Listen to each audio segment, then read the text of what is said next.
পরিবর্তন কখন হবে, কার কথাই বদলাবে, কখন বদলাবে কেউ জানে না।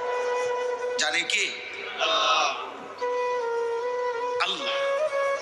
হয়তো তার কাছে এক কথা দিলে লাগছে যে হায় আসলে আমার জীবন এমন ঘৃণ্য জীবন। ফুজাইল ইবনে ইয়াস রাহমাতুল্লাহ আলাইহি রাত্রি গভীরে, উনি বড় ডাকাত সর্দার ছিলেন। তো গভীর রাতে উনি ডাকাতি করতে গেছেন। রাশিয়া সামারকান্দের বড় ডাকাত, পৃথিবীর একজন বড় বিখ্যাত ডাকাত সর্দার ছিল তিনি। তো রাত্রিবেলা যখন গভীর রাতে এক বাড়িতে ডাকাতি করতে ঢুকছে আল্লাহর কুদরতে, দরজার সামনে গিয়ে যখন দাঁড়াইছে তখন শুনতেছিল বাড়িওয়ালা ওই সময় আল্লাহর কোরআন পড়তেছে। আমার কাছে আরবি কিতাব আছে, কিতাবে লিখছে আজ-জুফাদু মিআতুন, ওই কিতাব। তো এটা বাংলা অনুবাদ হয়েছে দুনিয়া বিমুখ শত মনীষী, অসাধারণ কিতাব। তো রাহনুমা প্রকাশনী। উনি দরজায় দাঁড়াইয়া শুনতেছে যে বাড়িওয়ালা ভিতর থেকে ওই ঘরের বুড়া মিয়া আল্লাহর কোরআন পড়তেছে। আলাম ইয়ানি লিল্লাযীনা আমানু আন তাখশা কুলুবুহুম লিযিকরিল্লাহ। আল্লাহ বলছেন আমার মুমিন বান্দা, আমি আল্লাহর শরণ, আমার বন্দেগী, আমার জিকির, আমার ইবাদতের জন্য তোমার মনটা নরম হওয়ার, অন্তরটা নরম হওয়ার সময় আজও কি হয়নি? আজও হয় নাই বান্দা? আর কোনদিন আমাকে সেজদা দিবা না? আর কোনদিন আমার নামাজ পড়বা না? তাহলে আর কোনদিন হালাল খাইবা না? আর কোনদিন নারী পর্দা করবা না তুমি? আল্লাহ যেন গাম করে বলে, দিনের পর দিন যে ফজরের নামাজ পড়ে না, আল্লাহ যেন তাকে ডাক দিয়ে বলে বান্দা তাহলে কি আর কোনদিন ফজরের সেজদা দিবা না? প্রতিদিন যে গালিগালাজ করে, আল্লাহ যেন বলে বান্দা তাহলে কি আর কোনদিন এই গুনাহ ছাড়বা না? এভাবেই বলে যাইবা, এভাবেই আমি আল্লাহকে কষ্ট দিবা। তো এই ডাকাত সর্দার ফুজাইল, উনি তখন এই আয়াত হঠাৎ করে গভীর রাতে ওনার এই কথাইটা, উনি তো বুঝছে অর্থ, ওনার কলিজার মধ্যে গভীর রাতের নিস্তব্ধ, চারিদিকে তো ঠান্ডা নীরব, এই এক আয়াত ওনার কলিজা ছিদ্র করে ফেলছে, দিলে লাগছে। উনি পিছন দিকে ফিরে এসে চলে আসছে, বালা ইয়া রাব্বি কাদ আনা, আর চিৎকার করে দুই হাত তুলে বলছে আয় রব, আয় মাওলা, সময় হলো, হয়েছে সময়, আমি আর এই নাফরমানির জিন্দেগি করব না, দিলাম ছাইড়া। এরপরে আমি যেটা বুঝাইছি আরেকটু রয়েছে কথা।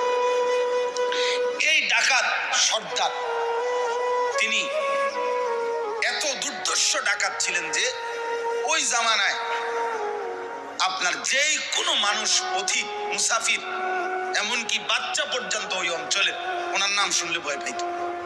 তো কিতাবে লিখছে যে মায়েরা তাদের বাচ্চাদেরকে দুষ্টামি করলে, ঘুম যাইতে না চাইলে ভয় লাগানোর জন্য বলতো এই ফুজাইল রে ডাকি, তো বাচ্চা কাঁপতে শুরু করতো, মানে তাহলে বাচ্চা সোজা হয়ে যেত, চুপ হয়ে যেত, এমন ভয় পাইতো তাকে, বাচ্চারা পর্যন্ত ভয় পাইতো তার নাম শুনে।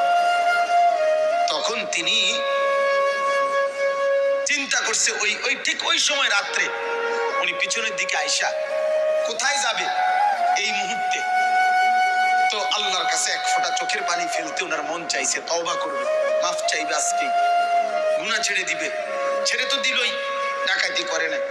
তো লিখছে যে পার্শ্ববর্তী একটা খালি ঘর একটু দূরে, এমনি সারা বাড়ি আর কি, এটার মধ্যে মানুষ থাকার কথা না, এইখানে উনি একাকী মনে করে নিয়ত করছে যে এখানে ঢুকে আমি একটু নীরবে চোখের পানি ফেলে আল্লাহর কাছে এই রাতেই তওবা করব। তো উনি ঢুকছে ওই ঘরে, ঢুইকা দেখে ওইখানে কিছু লোক, যারা তৎকালীন জামানায় মানুষ এক জায়গা থেকে আরেক জায়গায় সফর করার সময় রাত হয়ে যাওয়ার কারণে এইখানে আশ্রয় নিছে কিছু লোক আর কি, ওরা ওইখানে শুয়ে রয়েছে, মুসাফির, পথিক মুসাফির। তো এই সব মুসাফির যেগুলো শুয়ে রয়েছে, ওরা গভীর রাত কিন্তু কারো চোখে ঘুম নাই, শুয়ে আছে ঠিক চোখ খোলা। তো তখন উনি ঢুকেই শুনতেছে, ওরা বলতেছে এই সাবধান, ঘুমায় না কেউ, ফুজাইল যদি টের পায় তাইলে কিন্তু সব লুণ্ঠন করে ফেলবে, সব ছিন্ন ভিন্ন করে ফেলবে, সবকিছু ছিনিয়ে নেবে। কাজে কেউ ঘুমায় না, সতর্ক, কোনোভাবেই রাতটা পার করে এখান থেকে পার হইতে হবে। ফুজাইল কিন্তু যদি টের পায়, এই কথা উনি শুনছে, এর দাঁড়ায় দাঁড়ায় উনি তো সেই ফুজাইল। এই তখন কিতাবে লিখছে উনি এইবার এমন কান্দা কানছে, কাইদা বলছে মাওলা আমি বুঝি এমন নিকৃষ্ট হইলাম যে বাচ্চা পর্যন্ত আমারে ভয় পায়, এমনকি পথিক মুসাফির ভিন দেশি পর্যন্ত আমার নামে কাঁফে। আমি কি পরিমাণ মানুষের কষ্ট দিলাম। তখন উনি নিয়ত করে বলছে আল্লাহ আমি আর এই জমিনেই থাকবো না, এই এই মাটিতেই আমি এই দেশেই আর থাকবো না। তখন উনি তওবা করে সরাসরি হিজরত করে আল্লাহর ঘর মক্কায় চলে আসছে, আর বাকি হায়াত কাবার পাশেই উনি জীবন কাটাইছে। এরপর উনি হইছেন সাইয়্যিদুল আউলিয়া, আউলিয়াদের সর্দার।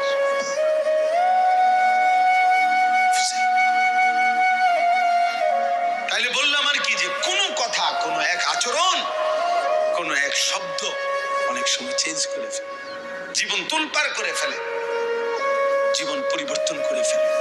আল্লাহ তোমাদেরকেও বদলে দিক। তোমরা যারা কিশোর ছিলে, নওজোয়ান ছিলে, দোস্ত তোমার জীবনের কদর করা উচিত।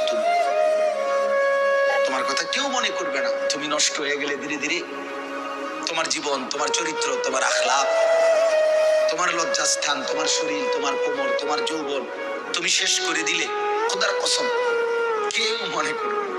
এই যে মেয়েরা ঘুরছে তোমার সামনে সামনে, যে নর্তকীরা তোমারে দেখাইছে শরীর, যে অসভ্য মোবাইলের হায়া নারী তোমারে শরীর দেখাইছে, তোমার জীবন শেষ করে দিছে, ওই হাইওয়ান নারী জীবনেও কোনোদিন তোমার খবর নেই।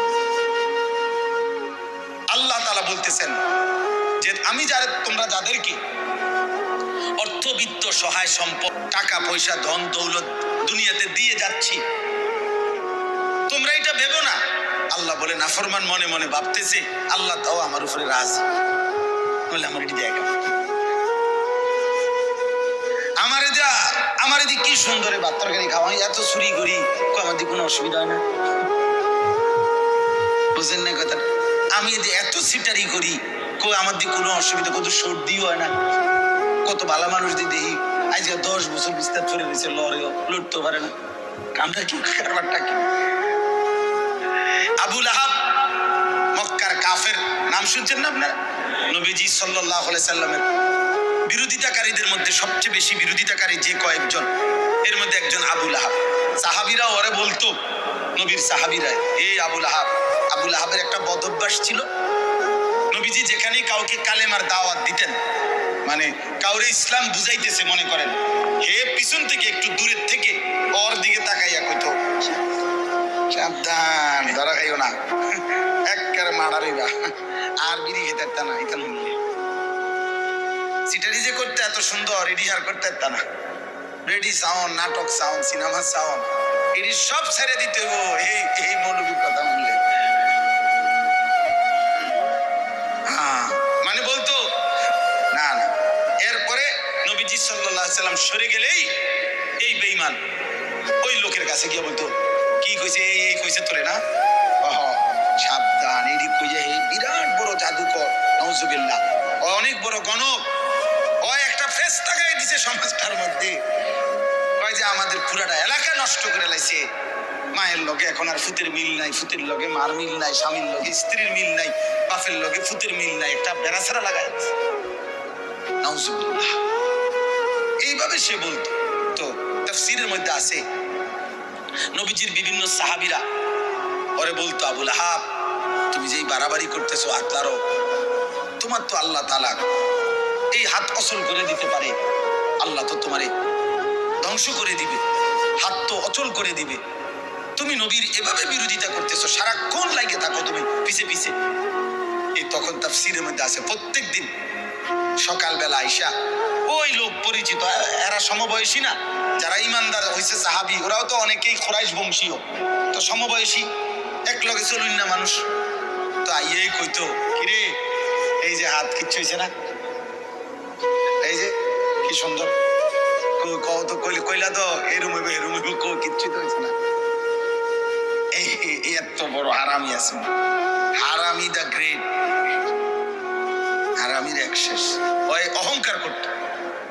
তো আল্লাহ তাআলা বলেন আয়াহসাবুনা আন্নামা নুমিদ্দুহুম বিহি মিন মালিন ওয়া বানিন নুসারিউ লাহুম ফিল খায়রাত।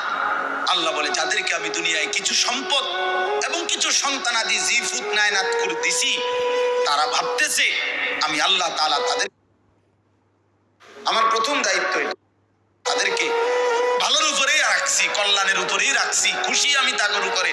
তারা মনে মনে ভাবতেছে না বাল্লা ইয়াশউরুন, আসলে তারা বুঝতেছে না যে শুধু সম্পদ, শুধু সন্তান, শুধু অর্থ, শুধু ক্ষমতা, শুধু সুস্থতা, দুনিয়াবি কোনো চাওয়া পাওয়া পূর্ণ হওয়া, এটা কোনোভাবে আল্লাহর সন্তুষ্টির কোনো পরিচয় নয়, আল্লাহর সন্তুষ্টির পরিচয় নয়।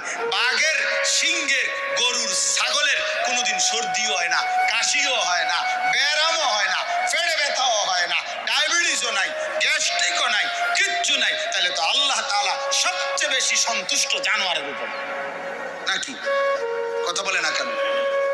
তাহলে এইটা নেই, পেটে অসুখ, মাথা ব্যথা নাই, ভাত খাইতে আসি, ঘুম যাইতে আসি, এটাই যদি প্রমাণ করে আল্লাহ সন্তুষ্টি, তাহলে তো জন্তু জানোয়ারের এগুলো আরো বেশি পূরণ হচ্ছে। কোনো হাসপাতাল নাই, চিকিৎসা এত বেশি কিছু নাই, অতএব এটা না। আল্লাহ বলছে ওয়াল্লা ইয়াশউরুন, না না, নাফরমান বান্দা বুঝতেছে না, ও বুঝতেছে না।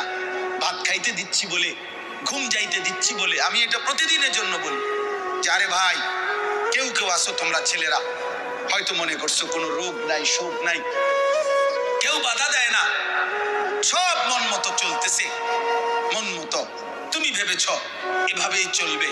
না না, আল্লাহ বলে দুনিয়ায় ভালো থাকা, দুনিয়ায় একটু আরামে থাকা, এটা আমি আল্লাহর সন্তুষ্টির পরিচয় প্রমাণ নয়।